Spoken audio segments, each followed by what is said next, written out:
सबको नमस्ते। मैं पुष्कर दोस्ती। आज हम लोग एवरेज का पार्ट 2 पढ़ेंगे। देखिए, पिछले क्लास में हमने पार्ट 1 पढ़ा था, आज हम लोग पार्ट 2 पढ़ेंगे। ठीक है ना। हमने पिछली क्लास में जो भी पढ़ा था उसके आगे आज चालू करेंगे।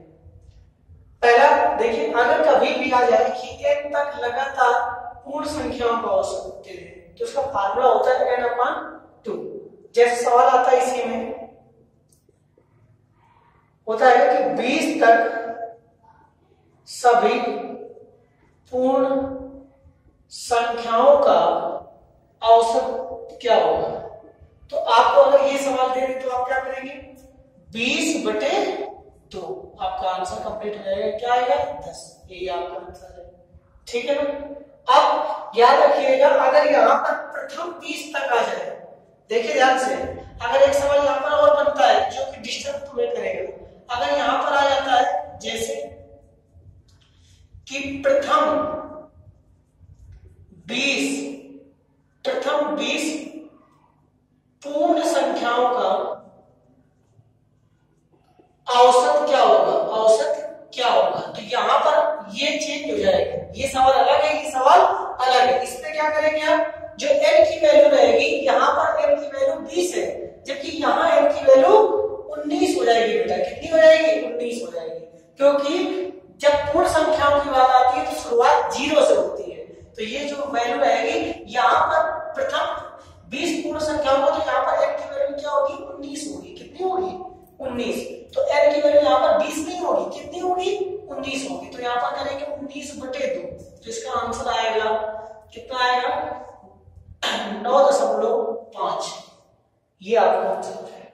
ठीक है, तो बस आपको समझ में आ गया होगा। चलते हैं नेक्स्ट। देखिए अब क्या आएगा, n तक लगातार प्राकृतिक संख्याओं के वर्गों का औसत। तो इसका फार्मूला होता है n+1 इंटू 2n+1/6। ठीक है ना। जैसे सवाल आ जाता है, जैसे सवाल आ जाए कि 20 तक सभी प्राकृतिक संख्याओं के वर्गों का औसत क्या होगा। या तो आप क्या करेंगे, 20 तक, तो n की वैल्यू यहां पर 20, तो क्या हो जाएगा, 20+1 इंटू 20 दूनी 40 41 हो जाएगा बेटा, बटे 6। ये आपका है।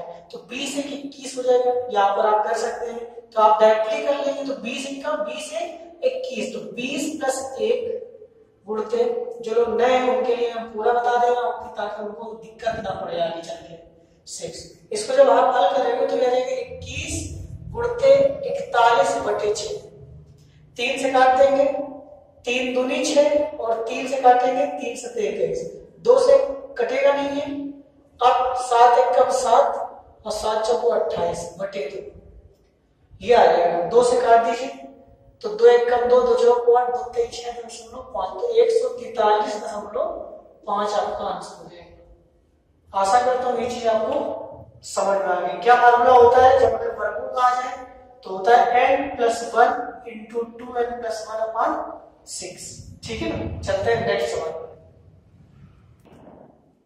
देखिए अब अगर आ जाए कि n तक लगातार प्राकृतिक संख्याओं के घनों का औसत आ जाए, घन मतलब क्यों, तो आपको कैसे करना होगा। तो जैसे आ जाए सवाल, जैसे इसका फार्मूला होता है n तक लगातार प्राकृतिक संख्याओं घनों का औसत बराबर होता है n इंटू n+1 का होल स्क्वायर अपॉन 4। ये होता है। ठीक है ना। तो अब देखिए जैसे सवाल आ जाए,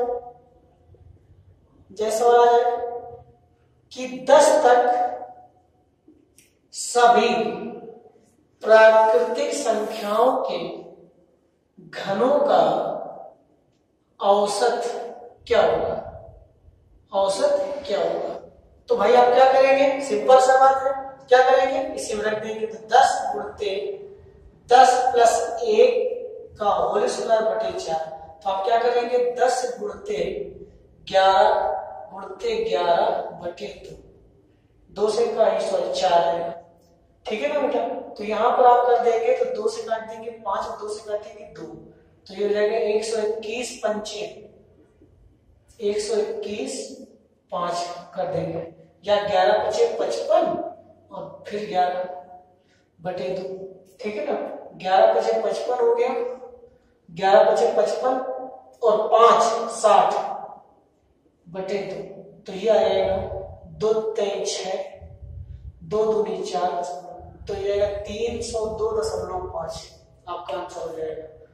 आप फिर समझ लीजिए, n तक लगातार प्राकृतिक संख्याओं के घनों का औसत होता है n इंटू n प्लस 1 का होल स्क्वायर अपॉन 4, ठीक है ना बेटा। तो आप किसी भी उस पर लेक्चर दीजिए, आंसर आ जाएगा, ठीक है ना। इस तरह के सवाल आप लोग आशा करता हूँ आ जाएंगे, ठीक है ना। Thank you. अगले नेक्स्ट सवाल में चलते हैं, ठीक है ना। देखिए अब अगर इस तरह के सवाल तुम्हें आ जाए, इस तरह के काफी सवाल मिल जाते हैं तुम्हें पेपर में, तो अगर इस तरह के सवाल मिल जाए तो इसको कैसे करेंगे कि लिखा है 1, 2, 2, 3, मतलब जो संख्या देगा उसके उतने ही बार देगा, ठीक है ना। तो इसको करने के लिए क्या होगा, आसान तरीका ये देख लीजिए। ये पहली बात तो आपको इसको बेस पहले बता देंगे, फिर आपको शॉर्टकट बता देंगे, ठीक है ना। पहले बेसिक समझ लीजिए। ये कहीं ना कहीं बेसिक औसत पता करना है कि औसत क्या होगा, क्या पता करना है, औसत क्या होगा। तो सिंपल सी बात है, इसको देखो 1 लिखा है, क्या होता है औसत का फार्मूला, कुल संख्याओं का योग बटे कुल संख्या। तो यहाँ पर क्या होगा कि 1 का स्क्वायर प्लस 2 का स्क्वायर, ये बना है देखिए, 2 का स्क्वायर 4 लिखा है, ये क्या होगा 3 का स्क्वायर, ये क्या होगा 4 का square plus dot dot dot dot 8 का स्क्वायर, ठीक है ना। इसी तरीके से नीचे कुल संख्याओं का योग हो गया बटे कुल संख्या क्या होगी 1 plus 2 plus 3 plus 4 dot dot dot dot 8, याद रहेगा इस तरीके से। तो आप क्या करेंगे, इसको करने के लिए आप इसको हल करेंगे 10 घंटे, है ना। तो कैसे हल करेंगे इसको, देखिए फार्मूला इसका ऊपर का फार्मूला लगा देंगे वर्गों का, और इसका नीचे वाला फार्मूला लगा देंगे, ठीक है ना। तो इसका फार्मूला होता है n into n plus 1 into 2n plus 1 upon 6, ये फार्मूला होता है किसका, लगातार n तक प्राकृतिक संख्याओं के वर्गों का योगफल का फार्मूला ये आता है। और अगर इसको देखेंगे तो लगातार n तक प्राकृतिक संख्याओं का योग, इसका फार्मूला होता है n into n plus 1 upon 2, दिख रहा है। तो आप इसको 10 घंटे रखेंगे तब हल करेंगे। तो आप इसको जैसे इसी को अपने शॉर्ट फॉर्म में कैसे करेंगे, तो देखो ये कट जाएगा, देखिए n इंटू n प्लस 1 से n इंटू n प्लस 1 खत्म हो जाएगा, 2 से ये 3 खत्म हो जाएगा। तो क्या मिल जाएगा आपको, क्या मिल जाएगा, ये मिल जाएगा, इसका फार्मूला बनेगा 2n प्लस 1 अपॉन 3, ये बन जाएगा। क्या फार्मूला बनेगा 2n प्लस 1 अपॉन 3, बस। तो आपको कुछ नहीं करना, ये फार्मूला तो नहीं याद रखना है। जब ऐसे फॉर्मेट दिख जाए, जो भी दिख जाए, जो लास्ट वाला हो बस उसको देख लेना है। क्या दिख रहा है लास्ट में, कितने तो है इसमें 8, तो उठा के केवल इसमें 8 रख दीजिए, क्या रख देंगे इनकी जगह 8, तो 2 गुणते 8 प्लस 1 बटे 3 हो जाएगा। तो ये क्या हो जाएगा 8 दूनी 16, 1 17 बटे 3, नहीं आ जाएगा। तो आपका आंसर कंप्लीट हो जाएगा। ये क्या हो जाएगा, ये समझ में आ रहा है कि नहीं आ रहा है, 2n प्लस 1 अपॉन 3 हो जाएगा। तो यहाँ पर आप n की जगह क्या रख दोगे 8, 8 दूनी यहाँ पर हो जाएगा 8 हो जाएगा ना, 8 दूनी 16, 17 बटे 3, इसका आंसर आएगा। तो 3 पचे 15, ठीक है ना, 3 पचे 15 और यहाँ पर हो जाएगा 3 पचे 15 और ये आ जाएगा 2 बटे 3, तो ये आपका आंसर हो जाएगा, ये औसत हो जाएगा। ये आपको दशमलव में कर लेना है, इस तरीके से कर सकते हैं आप, है ना। आ गया होगा। अब चलते हैं नेक्स्ट सवाल पे। जैसे ये सवाल है इस तरीके से 7 तक देख दें, तो यहाँ n की वैल्यू क्या है 7, तो बस 7 उठाइए इसमें रख दीजिए। तो क्या होगा बेटा 2 गुणते 7 प्लस 1 बटे 3, तो ये क्या हो जाएगा 7 दूनी 14 है 15 बटे 3, इसका आंसर क्या आएगा 15 बटे 3, तो इसका मतलब क्या हुआ 5, इसका आंसर क्या हो गया, इसका औसत क्या हो गया 5, याद रहेगा। इसका हमने पूरा लिख लेना का औसत याद करना था, ठीक है ना बेटा, तो आपको आ गया होगा समझ, ठीक है ना। तो ये सिंपल हो गया ना, तो ठीक है। अब चलते नेक्स्ट में। देखिए बेटा कल मैंने बात बताई थी आप लोगों से, बताया ये था कि प्राकृतिक, देखिए जब कभी सम संख्या या विषम संख्या के आ जाए, तो हमने आपसे कल एक बात बताई थी कि जब अंतर्नियत हो, तो आप क्या करते हैं, पहले और आखिरी को जोड़ेंगे और आधा कर देंगे, तो आपका क्या आ जाएगा, औसत आ जाएगा। तो अगर हमें मान लीजिए क्वांटिटी ऑफ इवन नंबर या क्वांटिटी ऑफ ऑड नंबर, मतलब संख्याएं मिल जाए, सम संख्याओं की, सीधे सम संख्याओं की टोटल क्वांटिटी मिल जाए या विषम संख्याओं मिल जाए, उस समय औसत निकालना और सिंपल होता है। कैसे, देखते हैं। अगर कभी भी मान लीजिए प्रथम n सम संख्याओं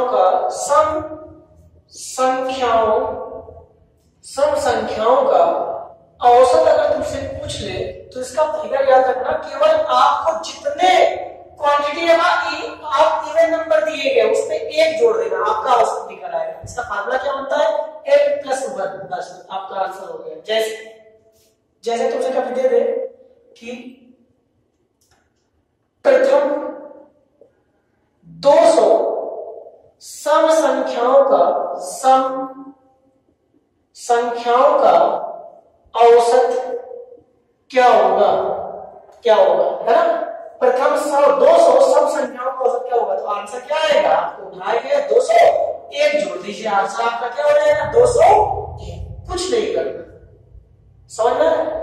उसमें हम लोगों ने क्या पढ़ा, उसमें जब संख्याएं दे दे उसमें निकालना पड़ता था, ठीक है ना, उसमें लास्ट वाली संख्याओं को करना था। लेकिन इसमें जब तुम्हें ये क्या मेथड है, ये क्या नियम है, ये नियम ये है कि जब तुम्हें सम संख्याओं की क्वांटिटी दे दे, ठीक है ना, क्वांटिटी दे दे कि कितनी सम संख्या है 200, और 200 सम संख्या 400 तक जाएगी, समझ में आ रहा है कि नहीं आ रहा है। तो आपको क्या करना है, केवल आपको कुल सम संख्याओं में जितनी सम संख्या है उसमें एक जोड़ना है, औसत निकालना है, ठीक है। आशा करता हूं चीज समझ में आ गई होगी। अब चलते हैं नेक्स्ट में देखिए, अब इसमें अगर तुमसे कभी आ जाए कि n सम संख्याओं की जगह आ जाए विषम का, क्या आ जाए, विषम का, क्वांटिटी आप ऑड नंबर दे दे, तो प्रथम n विषम संख्याओं का औसत होता है ओनली n, बस ये तो बिल्कुल सिंपल है। अगर तुमसे कह दे कि 200 विषम संख्याओं